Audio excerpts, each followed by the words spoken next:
Andriamanitra dia tena mivaky fiainanao matoa izy mitondra izay hafatra izay androany ampitondrainy anao hoe mivavaka no manova zavatra. Ary matoa ianao tonga eto androany dia misy zavatra indrasanao amin'Andriamanitra. Amen. Amen. Mivavaka no manova zavatra. Ny Andriamanitra tompoinao, ny Andriamanitra izay tompoiko, ny Andriamanitra izay nahatongavanao eto dia Andriamanitra tsara sady mpanao tsara. Amen. Ny Andriamanitra izay nahary ny tany aman-danitra, Andriamanitra ny Abraham, Andriamanitra Isaka, Andriamanitra Jakob, Andriamanitra ny apôstôly Ezekiel ity. Ny Andriamanitra izay nampisy anao, izay nahary anao io, Andriamanitra izay nitondra anao amin'ity toerana ity dia Andriamanitra mamaly vavaka. Andriamanitra mora azo amin'ny sarotra. Izy efa niteny hoe tsy foza izy ny tanako fa mahavontsy. Amen. Andriamanitra mamaly vavaka izy. Ny vavaka no manova zavatra. Tamin'ny alalan'ny vavaka izay ataonao no ahafahany fiainanao miova. Amen. Efa fantatsika fa ny vavaka dia ny fifandraisanao amin'Andriamanitra. Ka arakaraka ny fifandraisanao matetika amin'Andriamanitra no mampiova ny fiainanao. Satria ny vavaka izay ataonao dia efa porofo manamarina fa tian'Andriamanitra ianao. Satria Andriamanitra dia efa miteny hoe tiako izay tia ary izay fatrapitady dia ahita. Ka matoa ianao manaton'Andriamanitra efa tia azy ianao. Satria Andriamanitra efa nitia anao taloha. Ka namaly ny fitiavan'Andriamanitra anao dia normaly raha karakarain'Andriamanitra ny fiainanao. Ny olona tiana izany kolokoloina omena izay tia, ampifaliana ny olona tiana. Ny olona mifankatia izany ohatra antsika manana ny vadintsika, tandremantsika ny zavatra tsy tiana. Ohatra hoe manambady aho mivadiko tsy tia manao, tsy tianao manao pataloha, tandremako mafy izay. Hoe tsy anao pataloha, na te hanao pataloha mafy aho, tianao satria ohatra hoe tsy tiany. Dia mba tsy hampalahelo anazy dia tsy manao aho. Fa mivadiko tianao manao pataloha. Fa ohatr'izay ny fiarahantsika amin'Andriamanitra. Rehefa misy zavatra tsy tian'Andriamanitra, mila tandremantsika satria tiantsika izy. Dia hampifaly azy tsika dia mila mitandrina azy tsika. Ny vavaka no manova zavatra. Ny vavaka izany dia tsy vitany mangataka fotsiny meo tsy mananao meo. Fa ny vavaka izay ataonao dia ny fitsahanao an'Andriamanitra, fideranao an'Andriamanitra satria izy rainao. Amen. Rainao izy dia rainao izy. Ny fanantonanao an'Andriamanitra dia ny fanakenao heloka, miankeloka satria anao tsy mitovy amin'ny velively anao. Ny fanantonanao an'Andriamanitra dia ny fiankorofanao aminy, dia ny fangatananao aminy. Ary ny tena tsara dia Andriamanitra tsy mamelanao miteny ireo fa Andriamanitra dia miteny aminao. Ka tsy vitan'ny zavatra fotsiny hitanao maso ny valibavaka avy amin'Andriamanitra, fa na ny fiain'Andriamanitra miteny aminao dia efa mitondra transformation vavaka amin'ny fiainanao. Efa miteny tompoko hoe misara aza matahotra. Ianao na miondrikondrika anao rehefa maheno aza matahotra, mitraky ianao. Amen. Mitraky ianao, matoky tena anao, manomboka matoky tena hoe tsy izaho rery ity, tsy izaho rery fa kay miaraka amiko Andriamanitra. Amen. Amin'ny Luka toko 9:1 dia miteny hoe amin'ny anaran'i Jesosy. Ary Jesosy nilaza fanoharana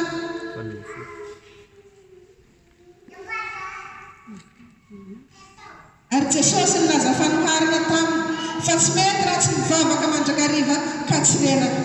Teto Jesosy dia nanohatra tamin'ny mpitsara tsy marina, mpitsara tsy mena, tsy matahotra sy mena, tsy matahotra an'Andriamanitra.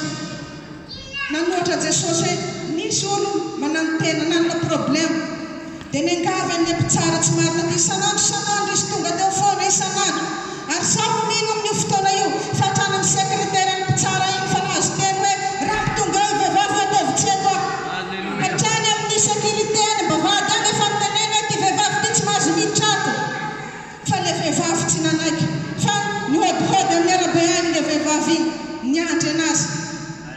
niandry anazy farany le mpitsara ty leo hoe aleo meko rary ny hany ty fa leo aho mahita anazy. Sady nipozy satria manano tena izy mpanao kolokolo satria mpitsara tsy marina, dika izay tsy manambola le vehivavy.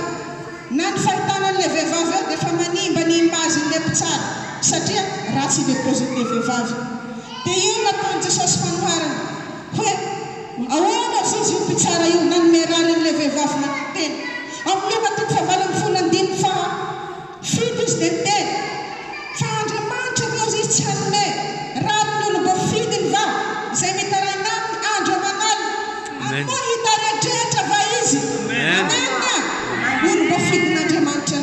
Satria Jesosy efa niteny hoe tsy misy manantona ratsy omeny iray aho. Ino mafidin'Andriamanitra anao? Aleo amin'Andriamanitra no mitaraina. Aza mitarana amin'olona anao fa mitaraina amin'Andriamanitra. Mba hahatonga ny vavaka anao hanova zavatra. Ary Jesosy niteny hoe mitaraina andro manalina. Mety amin'ny andro ihany anao. Mety isaky lahady ihany anao mitaraina. Fa andro manalina izy Jesosy mitaraina. Fa anareo dia hamaly. Anareo hanome rariny anao. Ary tsy hitaraidretsy izy. Amen. Ny vavaka no manova zavatra. Karakaraka ny fandrosoanao amin'Andriamanitra no manova ny fiainanao. Ny vavaka eto dia ohatra n'olo manao sport. Eto amintsika mety misy manao foot, manao baolina. Fa mila fanatanjahantena isan'andro. Isan'andro mila fahazarantena io. Ary tsy 20 minitra na 10 minitra fa farafahakeliny ny andiny iray. Dia ohatra izay takian'Andriamanitra amintsika tsirairay avy. Hoe mila mivavaka ianao, tsy reraka ianao manamona an'Andriamanitra. Mila tsy reraka ianao, tsy ataonao 20 minitra izy io, tsy ataonao 10 minitra, tsy vavaka kompadalitra. Fa matetika ny vavakantsika dia ohatra tsika alohan'ny hihinan-kanina ihany. Andriamanitra tsofrano sakafonay. Mekozy tsy marina fa fahazarana, tsy vavaka kompadalitra fa sokafanao ny fonao. Miteny amin'ny rainao ianao zay mampihenonao, tsy ahodikodinao izy io. Ny vavaka dia tsy misy fahalalam-pomba fa ny ao anatinao no potserinao, avotanao amin'ny tomponao anatinao. Izay mahatonga ny vavaka anao manova zavatra. Izay ny mpanao sport dia isan'andro mikotrana. Ka raha vao manomboka ny ray andro izy sy mikotrana dia hafahafa ny vatany mavesabesatra zay sady zany. Ka ny vavaka rehefa mifandray amin'Andriamanitra anao. Ka raha vao ray andro anao tsy mivavaka dia potika ny fiainanao. Zany mahatonga an Jesosy ao hivavaka ka tsy ho reraka. Amen. Ao anatin'ny Baibola dia misy an'i Daniel. Daniel efa fantatsika fa olona babo izy nifindra toerana. Dia Daniel io tena tia an'Andriamanitra. Intelo isan'andro izy mivavaka teo anatrihan'Andriamanitra. Ka raha babo nahatongavany eo, babo zany sahala amin'olo andevo. Raha babo nahatongavany tao, lasa ny hafarany, lasa lehibe, lasa izy ny voafidy amin'ny pitantana ny fanjakana aorian'ny mpanjaka, voafidy amin'ny telo farany Daniel. Satria izy nanina nivavaka teo anatrihan'Andriamanitra foana izy. Ary Daniel na dia efa nanana plasy ambony tsy miala amin'Andriamanitra Daniel. Fa nivavaka foana. Ka ny mpitandrina niaraka amin'ny alina anazy nitady zay moyen. Fa Daniel tsy miala amin'Andriamanitra. Fa dia nitohy foana ny fivavahany teo anatrihan'Andriamanitra. Niankoka teo anatrihan'Andriamanitra izy intelo isan'andro. Amen. Ka nalefa tany andavaky ny liona ary Daniel dia tsy nikitika anazy akory ny liona. Ary mpanjaka Darios dia vakivava hoe namoaka lalàna tsy mahazo dia nidratsy ny Andriamanitra Daniel. Amen. Ka ahoana hataonao hahatonga ny vavaka anao hanova zavatra. Satria ny vavaka no manova zavatra. Ny vavaka no manova zavatra. Rehefa manantona an'Andriamanitra ianao dia mila madio anao satria Andriamanitra dia marina. Izy efa niteny fa ny helinareo no efitra mampisaraka ny tavaka aminareo ka mahatonga tsy hihaina.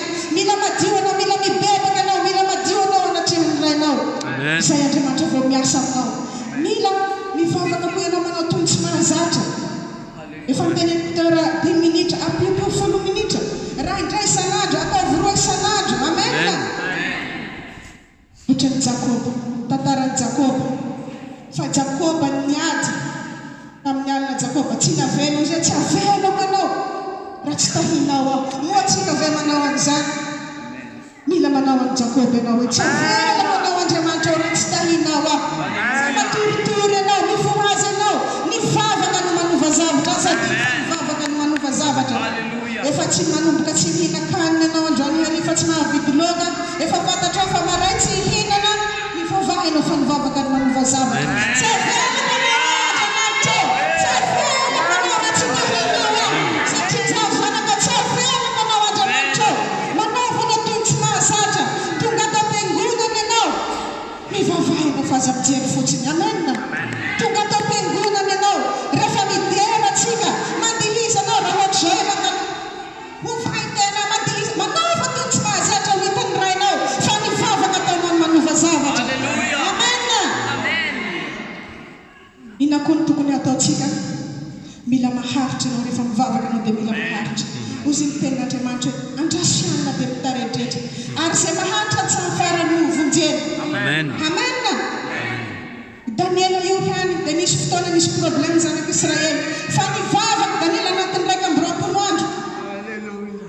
Niaraka anjay nalefa n'Andriamanitra namaha ny problème Daniela. Naharitra Daniela tsy hoe efa mpanompon'Andriamanitra izy. Nivavaka Andriamanitra efa hitanao Andriamanitra ny problème-nay. Fa isan'andro izy naharitra izy eza mivalibavaka. Amen. Mila maharitra anao. Ina koa ny tokony ataonao. Mila mivavaka amin'ny fanahy ianao. Mangatao amin'ny tompony mba hivavaka miaraka amin'ny fanahy masina. Mba hiteny amin'ny teny tsy fantatra satria ny fitenena amin'ny teny tsy fantatra dia mampandroso ny fiainanao. Mampandroso anao ny fitenena amin'ny teny tsy fantatra. Mahazo fahasoavana ianao. Ka mizaniza marary ny zanakao dia mametra tanao satria ianao mivavaka amin'ny fanahy. Mandroso ianao karaha zavatra hafa ny vavahanao, hafa ny vavahan'ny fanahinao dia efa milamina ny zavatra rehetra. Amen. I Papa Gouty dia olona niainga tany ambanivohitra taloha. Tena olona mafiady mipetraka tany ambanivohitra Papa Gouty. I Papa Gouty zany dia ohatra ny olo tsy misy ilana anazy. Ny reniny dia nanome azy anarana Handinao Ago. Ny dikan'izay tsy manan-karazana. Ohatra ny hoe zany Satsitanosy, ny Tsitandrony, Tsambaniany, Tsie. Fa ohatra ny olo-pona tena hoe tsy nisy mpitiny mihitsy nihalany fianakaviany i Papa Gouty. Mbola kely izy dia efa mikarary hanampy amin'ny reniny. Tsy nianatra Papa Gouty. Fa rehefa mihaona amin'Andriamanitra Papa Gouty dia nasantr'Andriamanitra ny fiainany. Lasa nahay asa tanana izy, nahay talenta. Lasa nanana fahasoavana izy, ilaharana ny trano ny olona mangataka vavakana. Lasa nan'olona hanabatisa azy hitany. Niavahan'Andriamanitra izy. Ao Zimbabwe dia Papa Gouty ny farany mpanan-karena mpanompon'Andriamanitra ao. Ary ny olona izay hoentin'ny Papa Gouty ny mpino rehetrarehetra ao dia tonga dia fantatra rehefa mandalo hoe mpino ny foradiny fefy. Amen. Mivavaka no manova zavatra. Ianao dia atao foradiny fefy.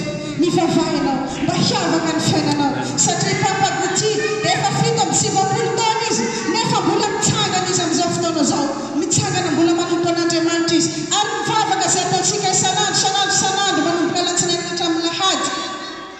Hanohanantsika ny Papa Gouty mba hatsangana an'Andriamanitra izy. Amen. Satria ina mivavaka no manova zavatra. Ka ina ny problème amin'ny fiainanao. Ianao ve ilay Papa Gouty? Ianao ilay mafiady avy any ambanivohitra ilay tsy niavin'olona ve ianao? Asantra ny tomponao satria izy dia manavaka ny manompo sy tsy manompo azy. Amen. Sa ianao ve ilay manano-tena? Ianao ilay tsisy nilinina mihitsy. Tadiavan'Andriamanitra ianao. Mivavahanao ka aoka tsy horeraka. Ianao efa niteny hoe fa 5 taona aho nanompo an'Andriamanitra misy zavatra tsy ampy. Amboary ny fandraisana amin'Andriamanitra satria nivavaka